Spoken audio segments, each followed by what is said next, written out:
За та бүгдийн өдрийн амгалан гэрж олон улсын хүний эрхийн өдрийн мэнд дэвшүүлье.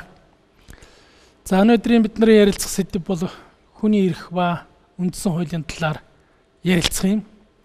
Ингээд товчхон мэдээлэл өгөөд оюутан залуусынхаа асуусан асуултанд хариулъя гэж бодож байна. Тэр хүний эрх гэж юм юу юм бэ гэд асуулт тавиад хариулах авахтай зэрэг бүх хүн л мэддэг. Тэгсэн мөртлөө бүгдөө бас бүрэн дүр мэдчихээнэг бол бас тийм биш байдаг. Яагаад хүний эрхийн асуудал ингэтлээ өнөөгийн нийгэмд яригдах болсон юм бэ? Энэ сүүлийн үеийн ойлголт юм уу? Эсвэл ерөөсөө хүн төрлөخت нь байсан цагаас эхлэж яригдаж байгаа ойлголт уу? Тэмцэж байгаа тэмцлийн талбар уу гэдэг ийм асуудал гарч ирж байгаа. Хүний эрх юунаас эхэл тавигддаг вөхтөр хүн хорвоод эрэхтэй ямар байдг юм бэ? Цаашдын хөгжил чиг хандлага нь яаж явд юм бэ гэдгээс л их шалтгаалт юм байна. Хин ч ялгаа байхгүй. Хөрөнгөтэй хүн бай, ядуу хүн бай, эрх мэдэлтэй хүн бай, эрх мэдлгүй хүн бай. Хин ч ялгаа байхгүй анх хорвоод эрэхтэй бүгд адилхан. Хоёрхан юмар ялгагддаг. Нэгдүгээр хүүсээр ялгагддаг, хоёрдугаар арсныхаа өнгөөр ялгагддаг. Харамсалтай нь энэ ялгаа цаашдаа хүн төрөлхтний хөгжилд бас бие биенийг ялгуурлан гадуулах үндэс өнөөдөр хүртэл болоод байгаа болохтой зэрэг харамсалтай байна. Цаашдын хүний хөгжил цаашдаа яваад ирэхтэрэ зэрэг өөр болоод ирдэг. Өөрөөр хэлбэл хүн хорвоод адилхан л улаан нэлзраа нүцгэн ирсэн бол цаашдын хөгжил мөн л адилхан л байх ёстой гэж ойлгогддог. Айхаюулгүй гачигдах зовлонгүй байна гэдэг бол хүний эрхийн ангадагч хэрэгцээ юм шиг байна. Тэгээд зэрэг хүний эрхийн асуудал бол хүн төрлөختний өөрсдийн энэ түүхэнд хүний эрхийнхаа төлөө тэмцэж ирсэн энэ тэмцлийн түүх юм уу да гэж харагдахаар байдаг. Дэлхийн олон эрдэмтэд, улс төр судлаачид, янз бүрийн мэргэжлийн хүмүүс хүний эрхийн асуудлыг олон талаас нь судлаж, олон талаас нь тайлбарлаж, олон талаас нь ойлгуулахыг хичээдэг. За миний хувьд хүн төрлөختөн энэ хүний эрхийн талаар туулж ирсэн замналыг би нэг 3 үндсэн хэсэгт хувааж үзэж байгаа. Нэгдүгээрт хүн төрлөختний мөрөөдөж байсан үе. Хоёрдугаарт нь сонгодог утгаараа хэрэгжиж эхэлсэн үе. Гурав дахь нь дэлхийн нийтээрээ хүлээн зөвшөөрч хүний эрхийн төлөө дэлхийн нийтээрээ тэмцдэг, ажилдаг ийм болсон бүх нийтийн үйлс болсон үе гэсэн ийм 3 хэсэгт хувааж үзэж байгаа юм. Та нар харвагаасаа аав ээж чинь, өвөө эмээ чинь үлгэр ярьдаг тийм ээ. Тэр үлгэр зовд зүдэрч яваад нэг сайн баатар ир гараад тэгээ тэр одоо мангас их ч юм уу муу үлийн хүнийг дараад ингээд амар сайхандаа жаргадаг тийм ээ. Эндээс харахад хүний тэгшэрхийн төлөө, хүний тэгш боломжийн төлөө монголчууд ч гэсэн дэлхийн нийтээрээ сайхан байх юмсан, нэгээ даралдаггүй байх юмсан, нэгээ ялгуурлдаггүй байх юмсан гэж мөрөөдөж тэгээд тэр нь хэрэгжээд эрэхтэрээ зэрэг бүгдөө амар сайхандаа жаргаж байгаа юм шиг ингэж мөрөөдөж ирсэн. Та бүхэн хүн төрлөختний түүхэнд гарчаас нь томоохон хувьсгалуудыг мэднэ. Спартакийн бослого гэж мэднэ үстэй тийм ээ. Юуны төлөө юм? Эрхийнхээ төлөө, эрхчлөөнийхөө төлөө тэмцэж явсан. За энэ үеийг аваад үзэх юм бол аль ч ард түмний үед өөрөөр хэлбэл бидний одоо энэ формацийн онол гэдгээр авч үзэх юм бол хүн нэгдлийн нийгэм задарч, омгийн байгууллага задарч, өмч бий болж нэг хэсэг нь илүү эрх мэдэлтэй болж нөгөө хэсэг нь бас одоо цох хэмжээгээр дарлах, мүлжих ийм болсон цагаас эхлээл хүний эрхийн тэмцэл энэ одоо юм хэлсэн юм шиг байгаа юм. Энэ дээр маш их олон жишээг татаж болно. Гагцгүй хүн төрлөختний олон мянган жилийн тэмцлийн үр дүнд хүний эрхийн асуудал төрийн нэг улсын үйл ажиллагаанаас хальж эхэлсэн. Өөрөөр хэлбэл эрчний сэтгэгчдийн тэр мөрөөдөж, тэр дэвшүүлж байсан санааг амьдралд хэрэгжүүлэх боломж 18 дугаар зуунаас эхлэж биелэн олж ирсэн юм шиг байгаа юм. Би боддог юм. Шин төв нээж, шин твийг эзэмшиж сны дараагаар хүн төрлөختний уламжлалт, удирдлагын тогтолцоо, уламжлалт төрийн тогтолцоо шал өөр болох шаардлага гарч ирсэн шиг байгаа юм. Өөрөөр хэлбэл ингээд газар нутгаараа хуваагдаад тэгээд улс болгоод тэр улсыг хаан үе залгамжилсан ийм систем удирддаг байсан. Энэ бол ерөөсөн бүр одоо хүн төрлөختний сэтгэлээс гарахгүй, хүн төрлөختөнд гарцаагүй бурхнаас саяасан юм шиг ийм л юм яваад байсан. Гэтэл шин төв эзэмшээд тэн дээр гарсан иргэний дайн болж төгсөөд одоо яах вэ? Хаан болохдоор хэнийгээ болгох уу?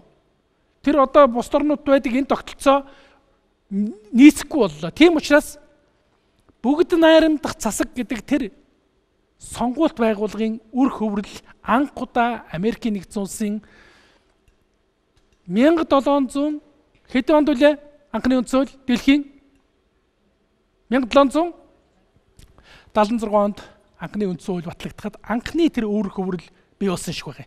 Өөрөөр хэлбэл Америкийн нэгдсэн улсын тэр үндсэн хууль гэдэг баримт бичиг батлагдаад энэ баримт бичгийг ерөөсөн Америкийн нутаг дэвсгэр дээр байгаа бүх хүн хүлээн зөвшөөрч зөвхөн энэний дагуу явах ёстой боллоо гэд цоошин ийм юм бий болж ирсэн. Өөрөөр хэлбэл сонгуульт байгууллагыг бүгд найрамдах засаг гэдэг чинь энэ шүү дээ, тийм ээ. Ингэсэн цагт хүнийг хүнээс нь чөлөөлж авлаа. Одоо хүнийг буцаагаад хүнд нь боол болгочихгүй ямар систем байх ёстой вэ гэдэг зэрэг хамгийн түрүүнд нийгмийн удирдлагын тогтолцоо буюу төрийн удирдлагын тогтолцоог бий болгох шаардлага гарч ирсэн. Энэний дараагаар тухайн үед анхны үндсэн хуулинд батлагдаагүй ч гэсэн хүний эрхийн биел гэдэг баримт бичгэнд анх эхлэж энэ хүний эрхийн асуудал тусгагдж ирсэн. 1789 онд хүний болон иргэний эрхийн тунхаг гэдэг баримт бичиг Франц улсад байгуулагдаж, за бүр онлын хувьд аваад үзэх юм бол хамгийн анхны иж бүрэн нэлээд одоо олон жилийн түүхийн хураангуйлж тэр түүхээс олсон ололтыг нягтлаж хүний эрхийн анхны баримт бичиг гарч ирсэн байгаа юм. Ингэж 1791 онд Польшид, дараа нь Францад 2-3 дахь үндсэн хууль батлагдаж, за ер нь үндсэн хууль батлаад хүний эрх хэрэгчлөөг тэр сонгуульт байгууллагаар бий болгож болох юм байна гэдэг л анхны үр хөврөлүүд бий болсон баг. За 3 дахь үе шат. Өөрөлд хүний эрхийн төлөөх тэмцлийн гэдэг юм уу? Хүний эрхийн түүхийн 3 дахь үе шат бол өнгөрсөн зууны дунд үеэс бий болсон. Дэлхийн 2 дугаар дайн 1945 онд дууссан. Энэний дараагаар нэгдсэн үндэсний байгууллага бий болсон. Маш олон орн тусгаар тогтнолоо олсон. 60-аад он гэхэд ерөөсөн колони систем задран унаж маш их олон орн тусгаар тогтнолоо олсон. За тусгаар тогтнолоо олоод ирэхдээ зэрэг хамгийн түрүүний хийдэг ажил юу вэ гэхдээ зэрэг шууд үндсэн хуулиан батлаж боловсруулж батлах ажилд орж ирж байгаа. 50-60-аад онд бол зүгээр үндсэн хуулийн түүхийг бас ингээд үзэхдээ зэрэг эхэн үе, дунд үе одоо бүр бүх нийтийг хамарсан үе гэл ингэдэг л дээ. Ерөөсөө үндсэн хуульд байгуулвал 50-60-аад онд ингээд бий болж эхэлсэн. Энэ үеэс эхлээд хүний эрхийн асуудал нэг улсын ойлголт биш болж ирсэн. 45 онд нэгдсэн үндэсний байгууллага бий боллоо. 1949 оны 12 дугаар сарын 10-нд юу батлагдлаа? Хүний эрхийн түгээмэл тунхаглал гэдэг энэ баримт бичиг батлагдсан. Өөрөөр хэлбэл бидний тэмдэглээд байгаа энэ 12 сарын 10 чинь бол хүний эрх нэгдсэн үндэсний байгууллагаас 1949 оны 12 дугаар сарын 10 өдөр батлагдсан энэ хүний эрхийн түгээмэл тунхаглал өдөр. Тийм ч учраас дэлхийн нийтээр энийг өнөөдөр тэмдэглэж байгаа юм. За ингээд дэлхийн улсууд тусгаар тогтнолоод ирлээ. Үндсэн хуулиан батлаад ирлээ. Хүний эрхийн эрхчлөөний асуудлыг тэндээ тусгаад ирсэн. За одоо ингээд тэгвэл хүний эрх гэж юм юу гэдэг байгаа юм. Эрхчлөө гэж бас яриад байгаа. Энэ юу юм бэ гэдэг ойлголтыг товчхон бас гаргах гэж оролдъё гэж бодож байгаа. За хүний эрхийн талаар маш их олон тодорхойлт байдаг. Хүний эрх хэрэгчлээ. Бүр товчхондоо эрх юм бол тэр хүний хийж болох үйлдэл, тэр чөлөөт үйлдэлийг л хүний эрх гэдэг ойлголтод хамруулад байгаа. Тэгвэл эрхчлөө гэдэг нь тэрнээс арай сонголттойг хэлээд байгаа. Би жишээн дээр хэлье. Өнөөдөр бид нар эрүүл мэндэ хамгаалуулах эрхтэй. Үндсэн хуулинд заасан олон улсын гэрээ конвенцэнд заагдсан нэг юм эрх байна да. Дээр нь нөгөө нэг эрх нь эрхчлөө нь би жагсаал цуглаан хийх эрхчлөөтэй. Энэ хоёрын хооронд ялгаа байныг бол жоох ялгаа байгаа юм. Өөрөөр хэлбэл миний эрүүл мэндэ хамгаалуулах эрх бол нэг талаар минийх нөгөө талаар нийгмийн хэрэгцээ шаардлага байгаа учраас энд сонголт багтаа чи эрүүл байх ёстой. Тэгэхийн тулд нийгмээс ч анхаарах ёстой, чи ч өөрөө анхаарах ёстой. Эрүүл байжээ чи нийгмийн идэвхтэй сайн гишүүн болж чадна. Тэгвэл чи жагсаал хийчихүүлнэ, жагсаалд оролцчихуулна, жагсаалыг зохион байгуулчихуулна, үгүй ч байж болно. Энэ чиний сонголтын асуудал. Энэгээрээ эрхчлөө гэдэг нь эрхээсээ арай ийм сонголт боломжтой ийм ойлголт юм. За энэс гадна бас хоёр янзын нэр том яваад байгаа. Иргэний эрх, хүний эрх. Юугаар ялгаатай вэ? Юу гэж боддог вэ? Иргэн гэдэг бол тодорхой улсын харьяатын асуудал яригддаг тийм үү? Хүн гэдэг бол ерөөсөө хорвоод мэдлж ирсэн энэ бодигалыг хэлдэг. Тэгтээ зэрэг хүний эрх гэдэг бол хүн болж төрсөн л бол тэр хүнд заяагдсан тэр эрхийг хүний эрх гэж байгаа юм. За сүүлийн үед судлаачид, мэрэгчлэтнүүд хүний салшгүй эрх гэж нэрлэдэг байгаа. Олон улсын зарим баримт бичгэнд чи энэ асуудал яг энэгээр орсон. За иргэний эрх гэдэг бол тухайн улсын иргэндээ олгож байгаа. Өөрөөр хэлбэл тэр харьяаттай олгож байгаа ихэвчлэн улс төрийн эрх хэрэгчлөөнүүд энд орж байдаг. Жишээлбэл сонгогдох эрхийг зөвхөн Монгол улсын иргэн л эдлэнэ. Халдшгүй байх эрх бол хэн байсан ч Монгол улсын нутаг дэвсгэр дээр халдшгүй байх ёстой. Энэ бол иргэний салшгүй эрх. За тэгвэл өнөөдөр бид нар хүний эрхийн талаар дэлхий ямар төвшөнд хүрсэн байна уу гэдэг талаар хэдэн зүйлийг авч үзье. Бид ардчлал гэж ярьдаг. Ардчилсан тогтолцоотой улсууд гэж ярьдаг. Тэгвэл ардчлалын чинь гол шалгуур үзүүлэлт нь юу юм бэ? Агуулга нь юу юм бэ гэдэг зэрэг л хүний эрх хэрэгчлөөг баталгаатай эдлүүлж чадаж байна уу юу гэдэг асуудлаар л өнөөдөр тодорхойлогдож байгаа.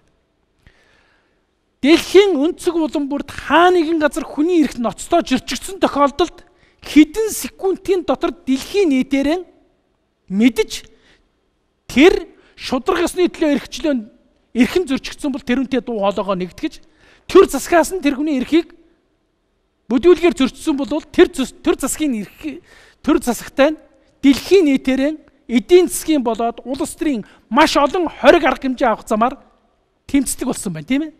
Тэгтээ зэрэг өнөөдөр энэ ардчилсан үнэлэмжийн гол шалгуур нь бол хүний эрх болжээ гэдэг нь харагдаж байгаа юм.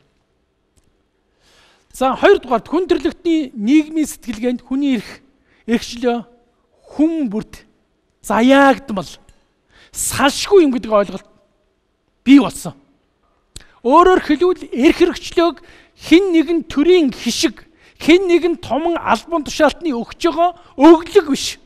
Энэ бурхан байдаг бол бурхантай хамт хүн бол заяасан, бурхан чамд хүн бол заяасан тэр юм бол хүний эрх хэрэгчлөө гэдэг сэтгэлгээ бол дэлхийн нийтээр хүлээн зөвшөөрдөг болсон байна. За гурав дахь нь би түрүүн хэлсэн. Ерөөсөө дэлхийн нийтээр ардчилсан улсын бол үндсэн хуульд байгуулалттай улсын бол тэр үндсэн хуулийн чинь гол агуулга нь хүний эрх хэрэгчлөөний асуудал байдаг. Монгол улсын үндсэн хуулийн 2 дугаар бүлэг бол хүний эрх хэрэгчлөөний асуудлаар л шууд эхэлдэг шүү дээ. Би зүгээр энэ үндсэн хуулийн тухай ярин гэхдээ би түрүүний нэг юм батлахын тулд нэг зүйлийг хэлье гэж бодож байгаа. 92 онд анхны энэ шинэ үндсэн хууль батлагдсан. Төрийн тогтолцооны асуудлаар нэлээд маргаан гарч ирсэн. Бээр нь магадгүй буцаад хаан төртэй энэ Япон шиг, Англи шиг байвал яасан гэдэг ойлголт тухайн үед их гарч ирж байсан. А тэгэхэд нэг хэсэг нэгүй. Тэгээ одоо хэнийг хаан болгох вэ? Тэр чинь бол үе залгамжилж ирсэн шүү дээ, тийм ээ? Гэдэг ойлголт ч юм уу. Эсвэл энэ олон жил хаангүй явж ирчхад одоо хаан гаргаад тэрхтэр нэг өхөн одоо энэ хаан цэцэгтэй орнууд шиг бас тэгж хүлээж авч чадахгүй юу? Энэ ерөөсөө өнгөрсөн юм байна. Хүссэн хүсээгүй энэ бүгд найрамдах 1924 оны анх дугаар үндсэн хуулиар батласан энэ бүгд найрамдах засгаал тогтоож явах нь зөв юм байна гэдэг ийм л ойлголтод хүрч өнөөгийн үндсэн хууль батлагдчихсан байхгүй юу. Тэгээд эрэгтэй зэрэг энэ үндсэн хууль гэдэг бол тэр төрийн тогтолцоо, нийгмийн байгууллал, хүний эрх хэрэгчлээний асуудлыг үнэхээр одоо тусгаж чаддгаа гэж.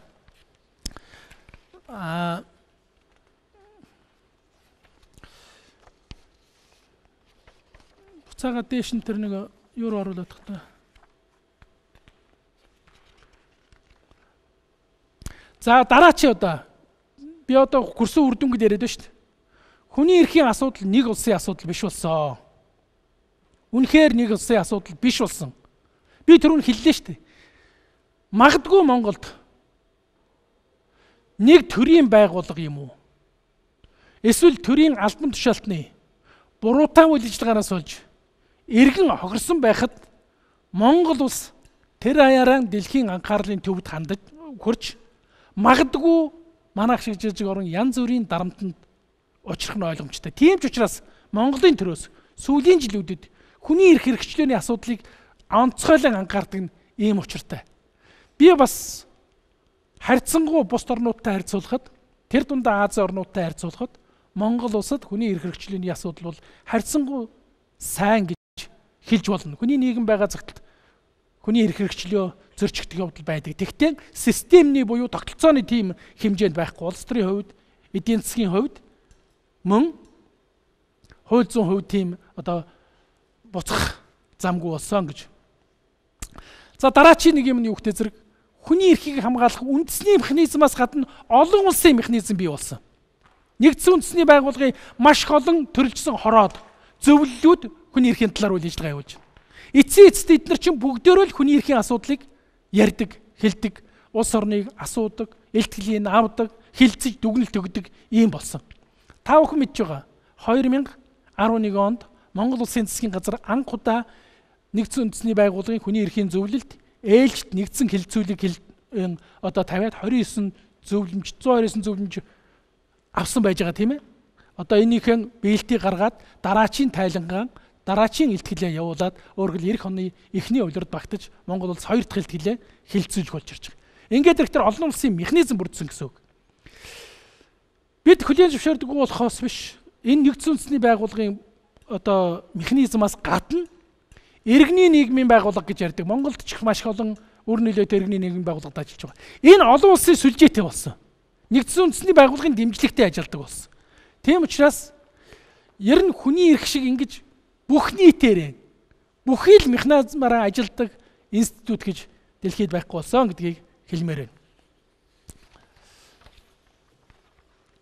За би дараачихын үндсэн хуулийн талаар товчхон ойлголт өгье гэж бодож байна. За үндсэн хууль гэж бид нэрлэдэг. Англиар юу гэдэг вэ хөгдөд те? Constitution гэж, оросоор конституция гэдэг. Энэ нэр томьёог эртний Ромын хаадын зарилэгт хэрэгжилжсэн байгаа. Анхны үндсэн хууль гарахдаа яг энэ Constitution гэдэг нэрээр Америкийн нэгдсэн улсын үндсэн хууль ингэж гарсан. Монгол улс 1924 онд үндсэн хууль батлахдаа үндсэн хууль гэж бүр яг Монголын тэр агуулгаар нь хэлсэн. Үндсэн гэдэг чинь юу гэсэн үг лээ? Бүх юмны их үндэс баад суур гэсэн энэ утгаар нь анх хэлж хэрэгэлсэн байна. Оросууд конституцийг таалтан дотор основной закон гэж ингэж хийдэг байсан. Өөрөөр хэлбэл олон улсын нэр томьёог хэрэглээд хаалтан дотор нь өөрийнхөө хэл дээр үндсэн хууль гэдэг энэ нэр томьёогоор хэрэглэж байсан. За үндсэн хууль гэж бидний энэ яриад хэлээд байгаа юм бусад хууль тогтоомж бусад юмнаас юугаараа ялгаатай юм бэ гэж. За нэгдүгээрт энийг боловсруулж батлах үйл ажиллагаа бол тухайн ард түмний өөрсдийн бүтээл байдаг. Өөрөөр хэлбэл тэр ард түмэн ямар нэгэн байдлаар энийг зөвшөлдсөж гаргасан байдаг. Америк нэгдсэн улсын анхны үндсэн хуулийн түүхээ аваад үз. 1992 онд болсон Монгол улсын үндсэн хуулийн эгчгсэн аваад үз.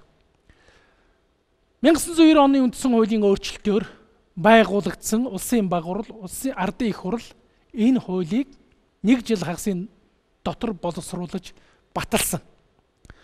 Тухайн үеийн социалист гэж нэрлэгдэжсэн орнуудаас Монгол улс хоёрт нь үндсэн хуулийн ардчилсан орчин үеийн хүн төрөлхтний жишгт нийцүүлж баталж чадсан. Эхнийх нь хаана байсан гэхээр Оросын холбооны улс. Тэгтээ Оросын холбооны улс 91 оны 12 дугаар сард үндсэн хуулиан ард нийтийн санал асуулгаар баталсан юм. Ард нийтийн санал асуулга гэдэг чинь энэ үндсэн хуулийг батлахгүй л гэсэн санал өгдөг. Батлахгүй. Тэгээд хэд хэдэн төсөл боловсруулаад тэрийг олон төрөйг за энэ л төслийг батлахгүйг ард түмнэр хэлцүүлээ гэж ингэж баталсан. Тэгтээ та бүхэн санаж байгаа бох. Тэрний өмнө төр эргэлт гарч парламентын их буугаар буудаж бөөн гал дайн болсны дараагаар тэр одоо сэтгэл зүйн дарамтан дотор Оросын үндсэн хууль батлагдчихсан. Тэгвэл Монголын ард түмэн бүгдээрээ оролцож санал хүсэлтээ өгч парламентаараа 70 хэдэн хоног хэлэлцэж байгаад энэ үндсэн хуулийг баталж гаргасан. Өөрөөр хэлбэл Монголын ард түмэн тэр 90-ад онд энэ ардчлалыг хүсэж мөрөөдөж байсан бүх ард түмэн санал нэгдсэн учраас Монгол улс үндсэн хуулийг баталж чадсан социалист орнуудаас рүүлээд 1996 онд би Польшид явж ясан, Унгарт явж ясан. Гэхдээ та нар ямар сайхан байна. Манай улс төрийн хүчин нэгдэж чадахгүй байна. Үндсэн хуулийг баталж чадахгүй байна. Тэгтэл та нар бүр энэ өөрчлөлт байгуулалтын эхэнд үндсэн хуулийг баталсан бүх юм чинь энэ дагуу. Өнөөдрийн шилжилтийн 25 жилийн хүндрэл бэрхшээлийг туулахад гол хашлах, гол хүрээ болж өгсөн юм бол үндсэн хууль. Ямар ч том зөрчил явж байгаа л үндсэн хуулийн дараа тулаал эргээд зохицуулагдаж байсан. Энэ бол үндсэн хууль яаж вэ? Энэ зүгээр нэг зүйлийг хэлэхэд үндсэн хуулийн бүрэн хэмжээгээр таниж мэдэж чадаагүй ч үндсэн хуулийн өөрчлөлт ярьдаг явдал бол сүүлийн үед гарч ирж байгаа. Энэ тийм байх ёстой юм биш. Яагаад гэвэл үндсэн хууль чинь бүх эрх зүйн системийн бааз суурь нь болдог байхгүй юу? Та нар өндөр байшин барина гэдэг үз. Тэгвэл тэр өндөр байшин ямар хуу янзын хэмжээтэй байх юм гэдгийг архитектор гаргаад 12 давхар барилга байх юм гэвэл фундамент нь ямар байх юм гэдгийг эхлээд тогтно үстэй. Тэр фундамент чинь үндсэн хууль. Тэр үндсэн хуулийг ойрхон өөрчлөлт 12 давхар барилга босох уу? Хизээч босохгүй. Хизээч босохгүй. Тэгтээ зэрэг монголчуудын нэг муу дутагдал байдаг. Тэрний үгтэй зэрэг бүтэхгүй болохгүй болсон юм амьгүй юм руу хариуцах эзэнгүй юм руу түлхтгийн нэг жишээ нь өнөөдөр үндсэн хууль болохгүй байна, үндсэн хуулийг өөрчлөх ёстой гэдэг ийм сэтгэлгээ улс төрчдийн дунд байгаа нь их харамсалтай байгаа юм. За Монгол улсын үндсэн хууль бол үндсэн хуулийн хөгжил хэд хэдэн үе шатыг дамждаг. 1921 онд үндэсний ардчилсан хувьсгал гараад ерөөсөн орчин үеийн төрийн тогтолцоонд шилжээд ингэх явцдаа үндсэн хуулийн шинж чанартай хэд хэдэн баримт бичиг баталсан байдгийг. Ингээ 1924 онд 24 оны хавар Богд хаан өөргөлөө төрийн тэргүүн нас барсан. Энэ үед засгийн газрын тогтоол гараад энэс эхлээд хойш одоо богдыг тодруулахгүй дээр нь дааж унтан хэмээх их даргыг сонгохгүй гэсэн байдгийн тэр засгийн газрын тогтоол. Тэрний өсөг үгтэй зэрэг ер нь ерөнхийлөгчтэй байхгүй л гэсэн юм шиг байлаа л дээ. Ингээд 24 оны 11 сарын 26-ны өдөр улсын анх дугаар их хурлаар үндсэн хуулиан анх баталсан. Энэ үндсэн хуулинд хүний эрх хэрэгчлөөний асуудал бас цог хэмжээгээр тусгасан. Дараа нь 40 онд, дараа нь 60 онд энэ үндсэн хуулиудад хүний эрх хэрэгчлөөний асуудал ямар нэгэн хэлбэр. Ялангуяа 60 оны үндсэн хуулийн дээр бол одоогийн энэ бидний яриад байгаа юм ихэнх нь байдгийг. Харамсалтай нь бодитоогоор эдэлж ирсэн юм байдгүй байхгүй юу? Бараг та нар яриач ойлгохгүй баг. Жишээл жагсаал цуглаан хийх хэрэгтэй байсан.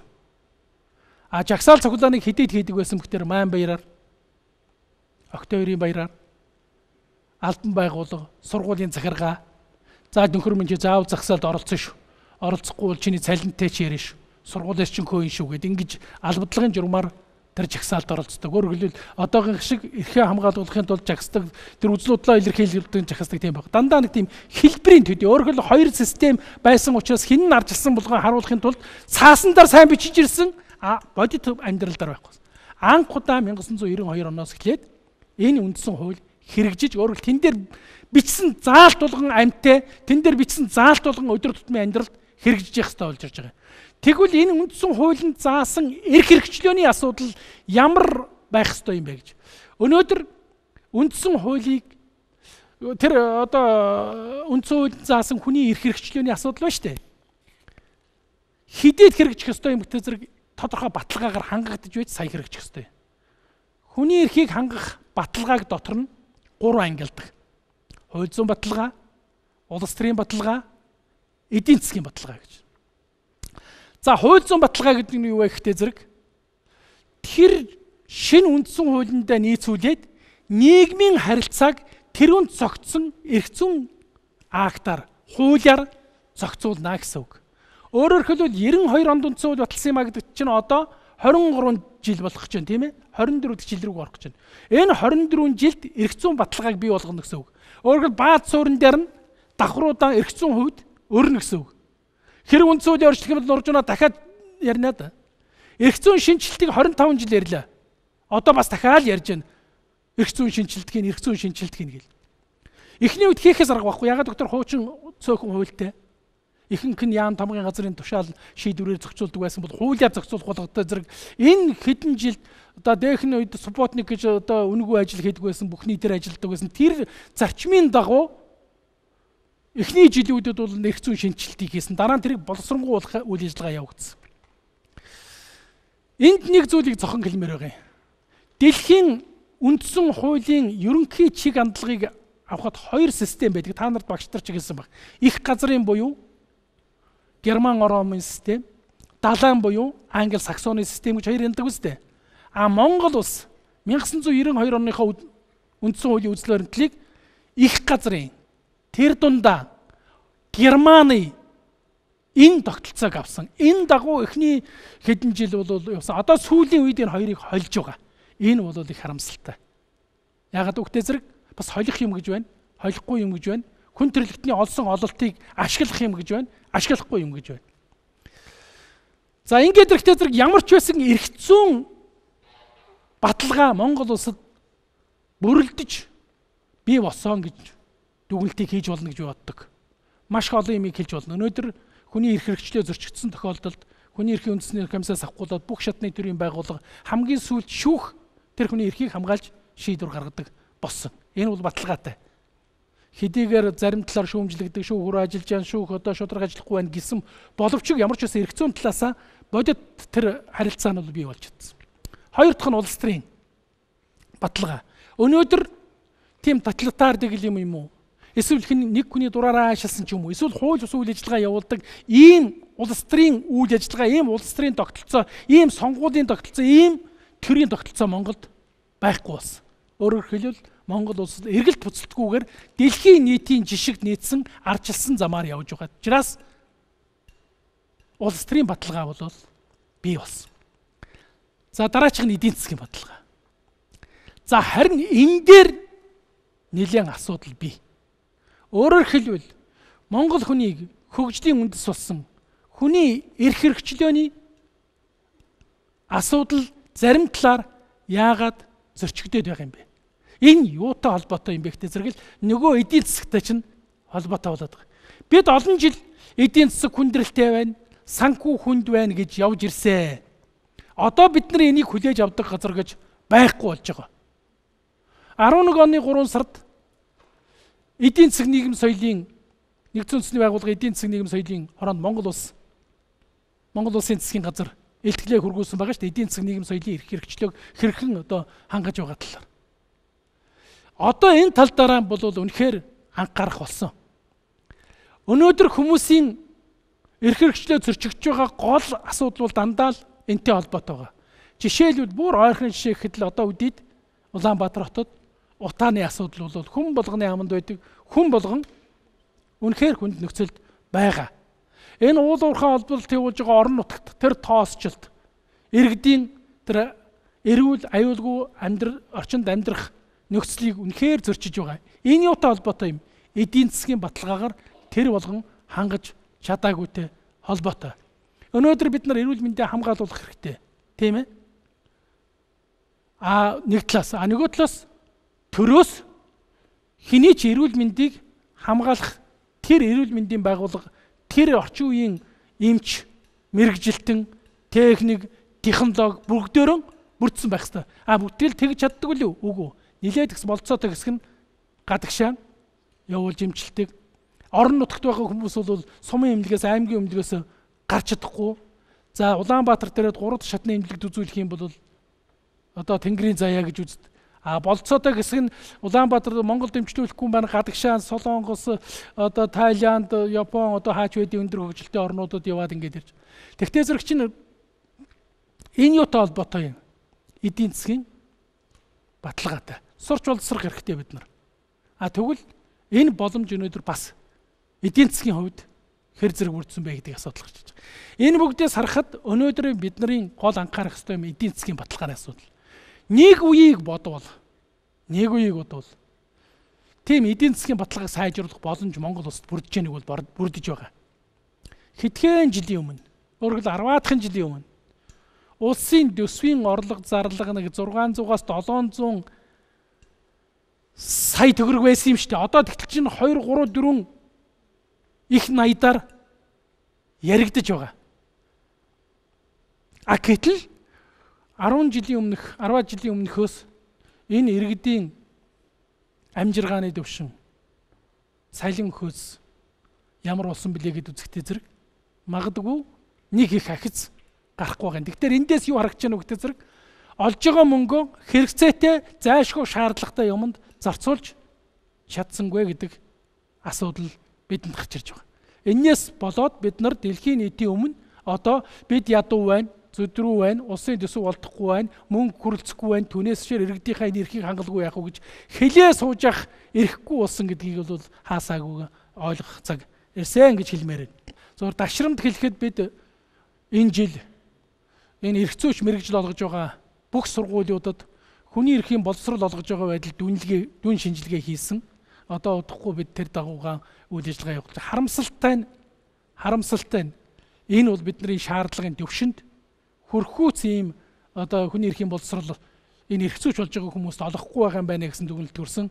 Зүгээр холбогдох сургуулиудтай бид харилцаад энэ дутагдлыг засагтлаар ажиллаж байгаа. За ингээд та бүхний асуултанд хариулъя. Саяхан нэг мэдээлэл байсан л та. Тэгээ тэр нь юу вэ гэх юм бол одоо эмнэлэг сургууль барихад нэг 2-аас 3 тэрбум төгрөг зарцуулж байхад одоо гандангийн засвар ч юм уу тийм сүм хийдийн засварт одоо 5 тэрбум төгрөг зарцуулж байна гэд. Энэ дээр одоо бас хүний эрх зөрчигдөж байгаа юм болов одоо эмнэлгээр ч юм уу цэцэрлэг ч юм уу сургуулаар манай улс чинь бас дутмаг байгаа. Тэгээд энэхүү байдлын талаар та бас өөрийн бодлоо хэлээ. Тэгэхээр монголчууд бид Монгол улс дэлхийн хөгжилтэй энэ зэрэгцхийн тулд хүн амаа өсөхгүйгээр үнэхээр явахгүй юм байлээ. Ягаад гэвэл зэрэг 3 сая хүний үйлдвэрлэл, 3 сая хүний хэрэглээ гэдэг бол үнэхээр дэлхийн эдийн засагтай харьцуулахад бол маш хүнд юм байна. Тэгвэл хүн ам өсгөх бодлого энэ талаас аваад утсан ч гэсэн Монгол улсын сая 500 мянган автгай дөрвөлжин километр нутагтаар үе дамжин оршин суусан бидний өвөг дээдс бидний үр хүүхэд энэ гадар нутагтаар хөгжил дэвшилтэй сайн сайхан амьдрах ёстой юм бол хүн аман өсөхөөс арга байхгүй. Ийм ч учраас сүүлийн жилүүдэд хүн амын тоо өсөж байгаа. Энэ хүн ам өсөхийн зэрэгцээгээр тэрнийг дагуулад хийх үйл ажиллагаагаа хоцрогдуулсан учраас өнөөдөр цэцэрлэгийн хүрэлцээгүй, өнөөдөр сургуулийн хүрэлцээгүй, өнөөдөр тэрийг дагсан эмнэлгийн үйлчилгээ хүрэлцэхгүй ийм болоод ирж байгаа. Тэгтээ зэрэг хүмүүс юу гэж боддог вэ гэхтээ зэрэг за сургууль эмнэлэг барихад бол зөвхөн зарлага тийм ээ. Тэр буцаад орох орлого байхгүй. Байшин барин зарлага, багшлан зарлага, эмч зарлага. Тэгтээ зэрэг тэрлүү хэтэрхий их зарлагдахгүй мөнгө олдог юм руугаа ингээд бас мөнгө олдог юм руугаач тэр болгон авч чадахгүй байгаа учраас өнөөдөр ийм доголдол гарч ирж байгаа болов уу гэж байгаа. Хүссэн хүсээгүй энэ үйл ажиллагааг цааш нь яг энтэйгэн зэрэгцүүлээд хийхээс өөр арга байхгүй. Төрийн гаргасан алдаатай бодлого хэдэн жилийн дараа засахын аргагүй болдог. Энийг урьдчилж харах чадвар төрд байх ёстой. Би олон жил бас багшилсан. 90-ад онд, 95-6 онд 10 жилийн сургуульд ороод ирэхдээ зэрэг ингээд ангид ороод ирэхэд 5 6хан эрэгтэй хүн хүүхэд бусд нь дандаа октод. Эхтэй сургуулийн мөн ялгаа авахгүй тийм болсон. Тэрний хор шиг өнөөдөр гарч ирж байгаа байхгүй юу? Өнөөдөр энэ хүйсийн тэгш байдал дээр гарч ирж байгаа юм. Яагаад вэ? Эмэгтэйчүүд нь боловсралтай, соёлтой, мэрэгжилтэй, ажил амьдралтай болчихсон. Эрчүүд нь нөгөө эцэг эхээс нь авахгүйлаад энэ эрэгтэй юм гараж гүрүш хийгээчсэн амьдрын үз, мал маллаачсан амьдрын үз гэд нөгөөх яатсан хүссэн хүсээгүй хосоороо амьдрдаг хорвоод нөгөө нөхөр чинь мэрэгжилгүй, ажилгүй. Нийгмийн өмнө тулгарч байгаа, өөрт нь тулгарч байгаа бэрхшээлд амархан бууж өгдөг. Тэрийг давах арга зам нь юу байдаг хөхтэй зэрэг? Арх хуухтай зэрэг бүх юм сайхан болдог. Иннээс улбалаад өнөөдөр яаж яах хөхтэй зэрэг гэр бүл төлөвлөлтөнд дөр. За манай одоо комиссийн байнгын одоо Монгол улсын төрийн ч одоо байнгын анхаарал хандж байгаа хөхтөр нөгөө гэр бүлийн хүчирхийлэл. Эмэгтэйчүүдийн хүчирхийлэл, хүүхдийн хүчирхийлэл чинь гараад ирж байгаа шүү дээ. Тэгээд төрийн бодлого буруу явахтаа зэрэг л дэлхийн энийг чинь урьдчилж хараад тэр гендрийн тэгш байдал гэдгийг чинь аль эртнээс яриад эхэлсэн. Бид сүүлийн хэдэн жилийн ярьж байна. Энэ алдааг өнөөдөр засаж шít. Энэ шиг эмнэлэг сургуулийг харахгүй явж идэл нэг мэдхэд нөгөө хэрэгцээр гараад ирсэн. Нөгөө сайлаа битгэр саваа бэлдгсэн сав нь байхгүй. Зуны цагт сайлагтай бол ямар уугаад барах юм биш. Удууд гашилчдаг учраас тэгэл асгадаг үсттэй. Танаас болохоор нөгөө саяны хүүхдийн эсрэг хүчирхийлэлгээ ярьчлаа л да. Тэгэхээр хүний тэр дундаа бүр хүүхдийн эрх зөрчигдөж байгаа асуудлын нэг нь бол хүүхдийн эсрэг хүчирхийлэл гэж миний хувьд бол боддог. Тэр дундаа болохоор хүүхдийн эсрэг хүчирхийлэл маань юунаас үүдээд байна вэ гэхээр одоо хүн зөвхөн одоо бэлгийн хүчирхийлэл эсвэл одоо бие махбод нь хүн дээр одоо хохирол учруулсан тохиолдолд энэ маань одоо хүчирхийлэл юм а гэсэн хайрцаглагдсан ойлголттой байдаг л да. Энэхүү миний асуултаар дамжуулаад болохоор нэг тоо баримтыг хэлэхэд болохоор одоо сүүлийн үед болохоор хүүхдийн одоо дэлхийн нийтийн нийт хүүхдүүдийн одоо 83% нь одоо хүчирхийлэлд өртөж байна гэсэн тоо баримт байдаг. Энэ нь болохоор яагаад ийм өндөр гараад ирж байна вэ гэхээр болохоор одоо зөвхөн тэр саяны миний хоёр дурдсан асуудлаас гадна одоо хүүхдийг үл хайхарж байгаа нь хүчирхийлэл, мөн хил амаар доромжилж байгаа нь хүчирхийлэл гэсэн энэ ойлголтууд маань нэмэгдэж ирдэг л дээ. Тэгэхээр та одоо миний энэ тухайн мэдээлэл дээр дамжуулаад одоо хүүхдийн эрх одоо зөрчигдөж байгаа энэ одоо хүүхдийн эрхийн хүчирхийллийн талаар одоо ямар ойлголтууд байдаг вэ гэдгийг та нэг бас тодруулаад дамжуулаад өгнө гэж хүсэж байна. За. Хүүхдийн хүчирхийлэх асуудал гэдэг бол монголчуудын хувьд бас их анхаарал татсан асуудал. Манай уламжлалт хүүхд хүмүүжүүлэх арга соёлд байдаг өнөөдрийн хүн төрөлхтний хувьд хүлээн зөвшөөрөхгүй болсон арга бол хүүхдийг зодож хүмүүжүүлдэг тийм ээ. Энэ бол айл болгонд ялангуяа эрэгтэй хүүхдтэй айл болгонд байдаг юм шиг ойлголт бий болсон тийм ээ. Хэдийгээр их эцэг нь хайрын дотроо халан гаднаа худлаа зодож байгаа юм шиг дүр үзүүлдэг ч гэсэн тэр чинь явандаа тэр эцгийн арх уусан үед юм. Тэр эцэг нь ухамсар дороо болсон үед хүүхдийг алхаас наагур одоо хүчирхийлэл дөртүүлсэн тохиолдол зөндөө гарч хэвлэл мэдээллээр олон төвөнд цацагдаж штэ.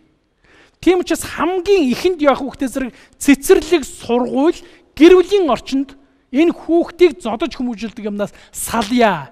Энэ үн чиглэсэн соён гэгэрүүлтийн болоод бусад ажлыг хийе гэдгийг хүний эрхийн үндэсний комисс одоо зарлаж байгаа. Энэ дагуу үйл ажиллагаа явуулж байгаа. Өнгөрсөн энэ оны 8 сард Японы хүүхдийн байгууллагатай хамтарч Азийн хүүхдийн эрхийн 3 дугаар чуулган гэдгийг Улаанбаатар хотноо хийсэн. Азийн орнууд оролцсон. Тэн дээр бид нар ийм урайлгыг дэвшүүлээд ажиллаж байгаа. Хүүхдийн хүчирхийллийн асуудал ганц Монголд биш юм байна. Бусад оронд байна. Тэр ч үтийг л зарим хөгжсөн орнуудад эцэг эхчүүд өөрөө одоо ингээд амьдралын бэрхшээл ч юм уу эсвэл сэтгэл зүйн дарамтнаас шулд юм ингээд амиа орлохтой хамгийн түрүү нь хүүхдийн амиа орлдог болсон байна зарим орнууд. Тэгээд дараа нь өөрийнхөө амиаг орлдог. Ийм үзэгдэл Монголд эхэлж штэ. Хүүхдээ төрөнгүүд хайж байгаа чинь ялгаа юу вэ? Өргөлт хийж чадахгүй гэдэг юм уу? Олон юм. Энэ ийм үзэгдэл зөндөө байна штэ. Тэгвэл Монгол хүн чинь дэлхийд байдаггүй хүүхдэд хандах хандлагатай штэ. Хүүхдэл үгүртэл мал гэсэн ийм хандлагаар хүн Монгол хүн байдаг. Өөрөөр хэлбэл монгол хүн хүүхдээ өөрийнхөө амьдралын төгсгөл болтол хайрладаг. Тэрний хариуд хүүхэд нь өөрийнхөө их эцгийг төгсгөл болтол нь асардаг. Ийм л харилцаа Монголд бий. Өөр энэ хаач байхгүй. Дэлхийд би нэг бүр бардам хэлж чадна. Харин энэ мань харамсалтайгаар үгүй болж 18 одоо та нар сонссон баг. Америк метеорнууд 18 хүрэхтэй заа чи одоо 18 хүрсэн. Одоо чи би дааж амдар одоо гар гээл ингэдэг. Тэгэл нөгөө төрөл чин том болоод аав ээж нь өтлөөд ирэхтэй зэрэг асрамжийн газар явж байгаа. Та одоо тэнд асар тахс тийшээ оч. Эцэг хийв байхгүй. Манай чи бүр яриа байдаг үстэй. 90 настай хүн нас орох гай. За би яах вэ? Хорвоод их юм үзлээ одоо ингэж явна. Болно. Намааг нас ороход энэ мөн ялах хамт яандаа гэж хажуу талд нь зааж байгаа буурлаа үгний зөв нөгөөх нь даалга хүрчихсэн. Ийм л сэтгэлгээтэй ардам шүү дээ эцэг их үр хүүхдийн хооронд. Тэгвэл энийг бүрдүүлэхийн тулд бол өнөөдрийн орчин үеийн хуучин дэвшилтэд уламжлал соёл орчин үеийн тавьж байгаа шаардлага хоёрыг хослуулах замаар л хүүхдийг хүмүүжүүлэх ийм шаардлагатай. Энэ бол үнэхээр одоо хүн бол би энийг бүр айл болгонд байгаа гэж хэлж чадна. Хүүхэд зодох гэдэг хандлага. Энэ нь цаашдаа нэлээд хүнд байдалд оролж байгаа.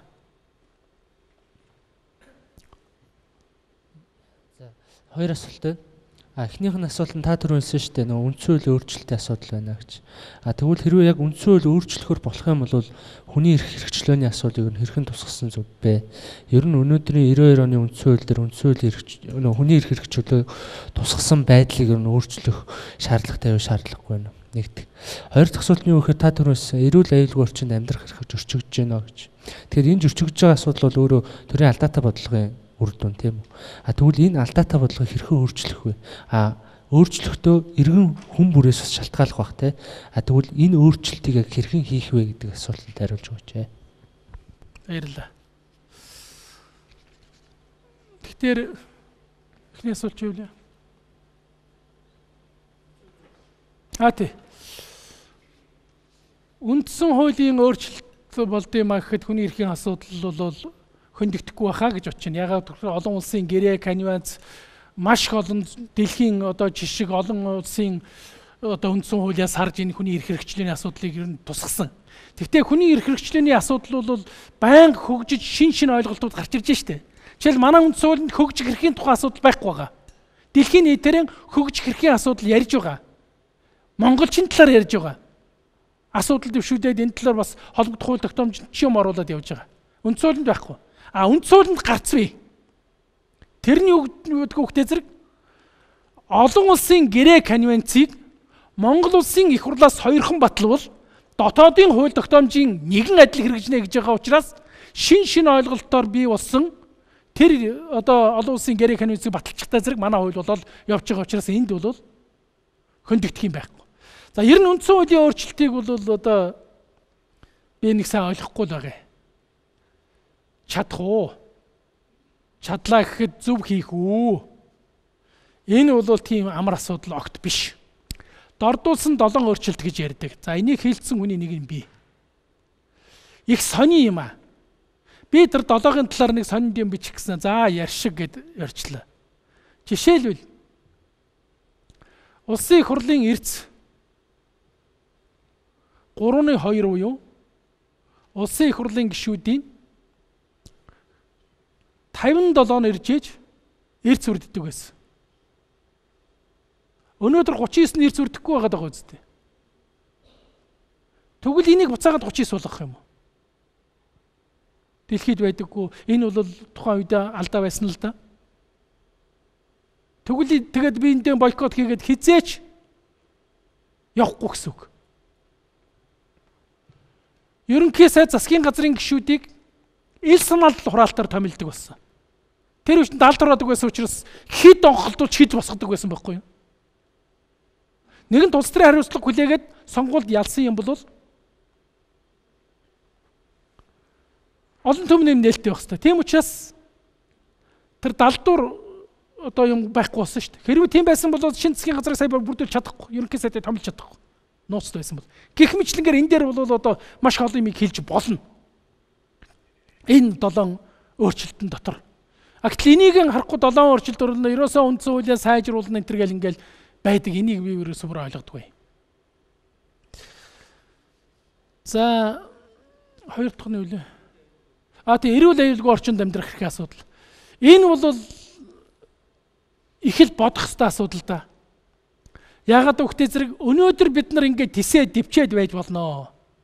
Магадгүй 10 жилийн дараа 20 жилийн дараа энэ хүмүүс чинь уушгины өвчнөр бүгдөө өвхөд орнууд яах юм бэ? Өвдөд орнууд яах юм бэ? Хэн энийг урьдчилж харж байгаа юм бэ? Өнөөдөр ургийн гажилттай төрөлт жирэмсэн эмэгтэйчүүд нялх хүүхдүүдийн уушгины асуудал бас л яриад нуугаал байгаа болохоос асуудал бол байгаа шүү дээ. Би зүгээр энийг улсын нууц биш гэж бодож байна. Би энийг хэлчихье энд. Дэлхийн эрүүл мэндийн байгууллагаас 10 жилийн өмнө Монгол улсын засгийн газар төгсөн зөвлөмж байдаг юм байлээ.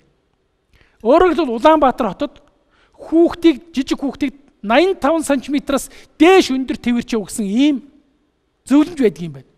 Тэр юу гэсэн үг вэ? Бид нар энэ утаа яриад байдаг. Гэтэл энэ агаарт байгаа энэ хуучин машины янз бүрийн энэ юм чинь бол хүүхдийн эрүүл мэнд асар их хортой тийм энэ 85 см-ийн дор ингээд доогуур төвшөнд байдаг юм байл да. Хүүхэд явбал 85 см-аас дээш явчихвал хүнд металл нь дор байдаг учраас тэр болгон хордоодог. Тэрийг өнөөдөр Монгол Улсын засгийн газар хэлээд та нар хүүхдээ тэвэрч яв гэж хэлж байгаа газар байна уу? Байхгүй. Тэгтээ зэрэг зарим юмнаас бид нуудаг, бултдаг. Одоо тэгвэл тэгж болтугай гэдгийг би түрүү хэллээ шүү дээ. Одоо хүний эрхийн зөрчлийг хааж хэдэн секундын дотор дэлхийн мэддэг болсон шүү гэж. Бидний ганцхан амаа тагалдаг юм юу гэхээр мөнгө байхгүй. Боломж алга.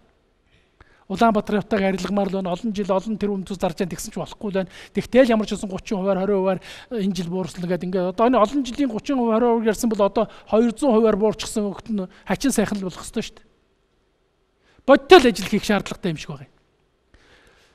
Үнэхээр одоо нэг хэсэг энэ 5-7-оос чинь нүүрс зөөжүүлнэ шүү дээ. Манайх 11 онд тэнд хүний эрхийн талаас нь шалгалт хийсэн. Бүр хүний хүртэл өөр нэрлэлчихсэн. Нөө хүмүүс нь зүгээр нэг л нүднийг ялцсан хар юмнууд. Нөө нүүрсний чинь ингээд юуасан тортхон. Тэгээ хүмүүсээ энэ бол явдаг нүүрс явж яана, энэ суудаг нүүрс гэдэг нэг явдаг нь явах хүүхдээр юм зохицуулаагүй гэж явдаг нь хэлдэг юм байл да. Суудаг нь нөгөөх нь бүртгээд ингээд явж байгаа гэдэг ингээд хүний хүртэл тэгээ нэрлэлчихсэн байх жишээт. Ер нь альва нэгэн буруутай үйл ажиллагаанаас болж нийгэмд сүрэг үзэгдлүүд гардаг нь энэ өмнө дунд говьд болсон энэ уул уурхайн бизнестэй холбоотой байна. Тэр хүн тэндэг хүүхдэд асуудал, гэр бүлийн хүчирхэл, тэр дундаа хүүхдийн бэлгийн хүчирхээлийн асуудал. Яасан бүхтэй зэрэг тэр эцэг эхчүүд чинь бүгдээр уул уурхай руу тавьчихад хүүхдээ эзэнгүү орхисон. Дунд говь 11 онд явж байгаа дунд говь өмнө говьд хүчин гэрэг тэр дундаа насан туршийн хүүхдийг хүчирхэнсэн хэрэг бол маш их гарсан байсан шүү дээ.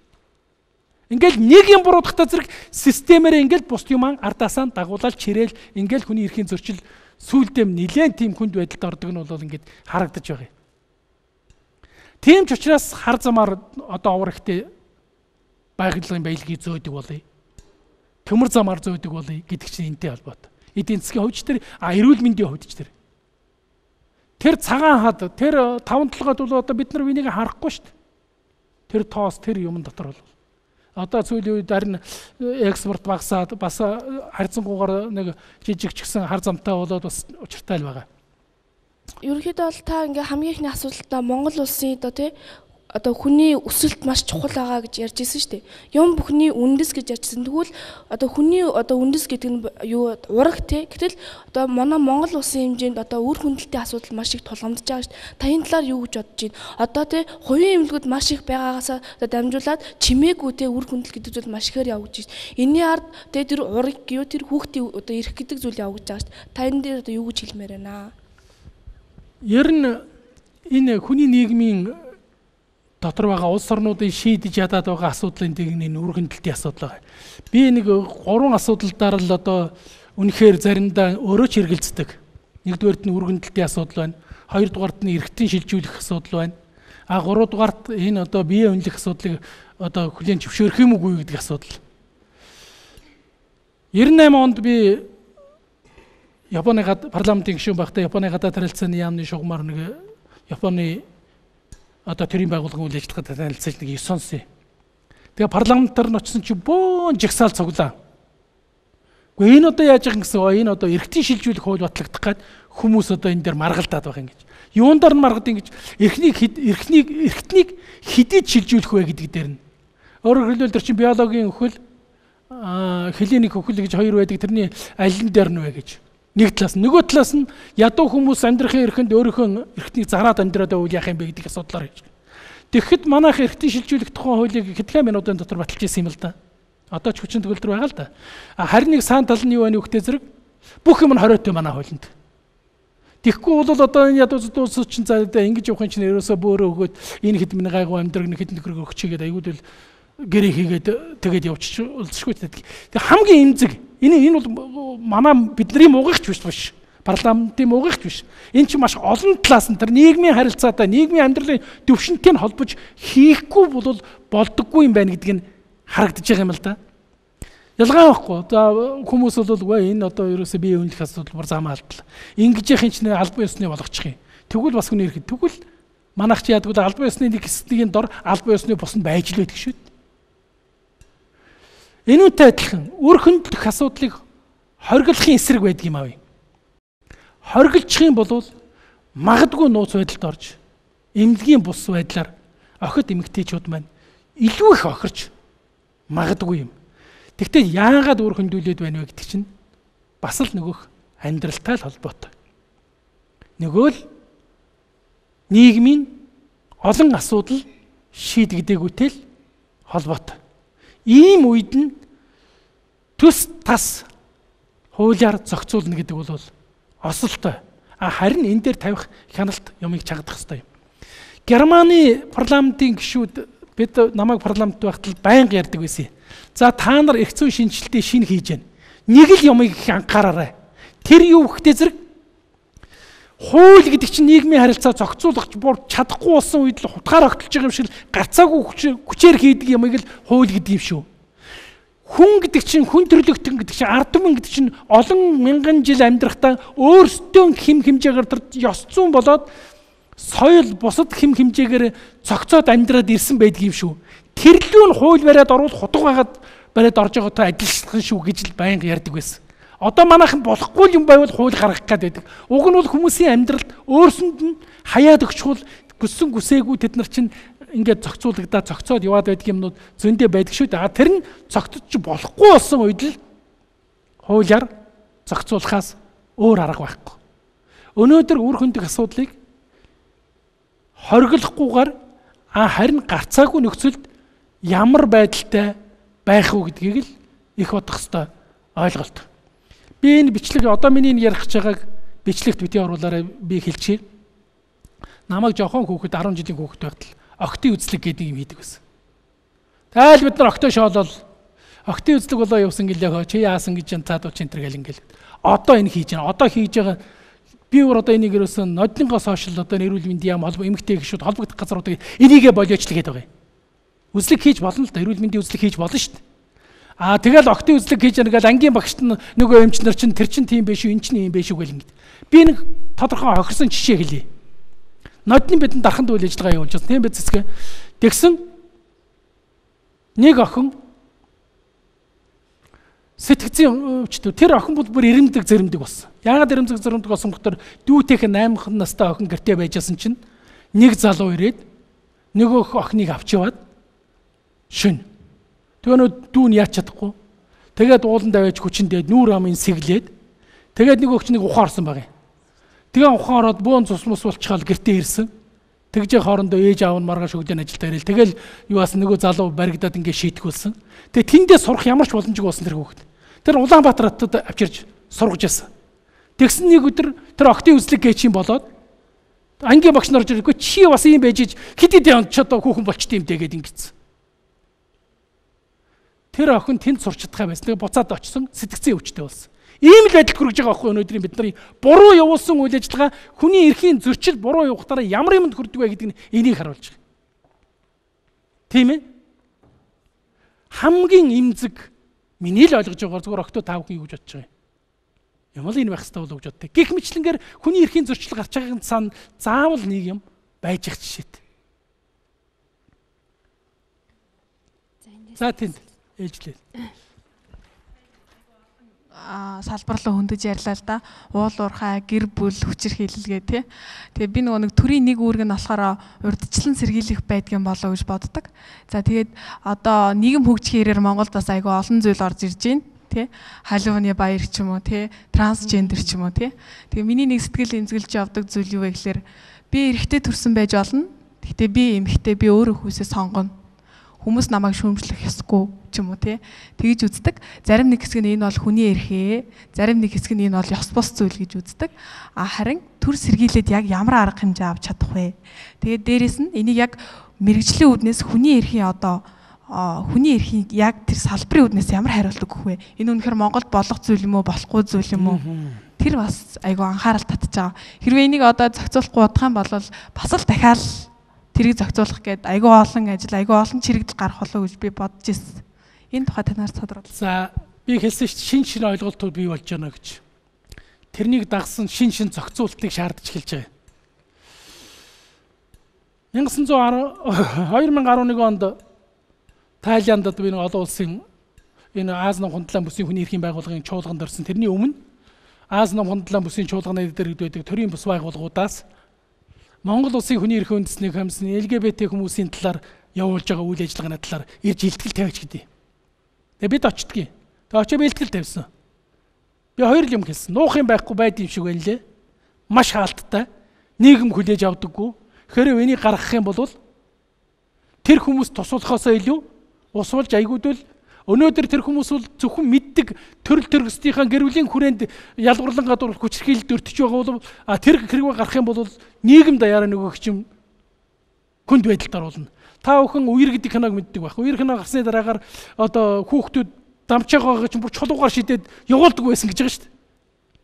Тэрүүн шиг эн чин бэлгийн цон химэг гэвэл манайхан бүр ёстой зүгээр амар юм болно. Би засгийн газар асуудал оруулж сайдууд нийжгэн тал инээж исэн.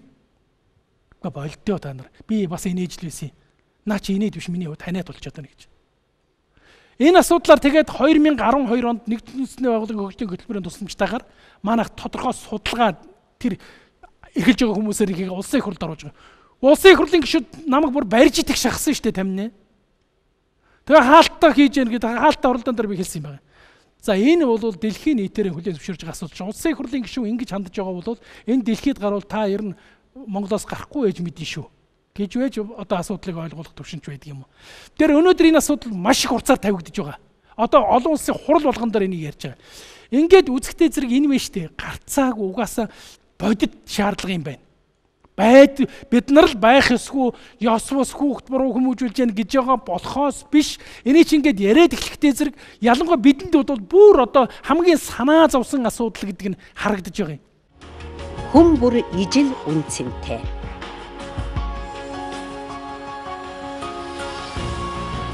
Ай хаюулгүй гачигдах зовлонгүй эрх чөлөөт амьдралын төлөө бие биеийн хайрлан хүндэтгэж хамтдаа өсч дэвжихийн төлөө бид хараат бусаар нээлттэй санаачлагтай ажилдаг. Хүний эрх чөлөөг орон даяар цаг ямагт хүн бүрт Монгол улсын хүний эрхийн үндэсний комисс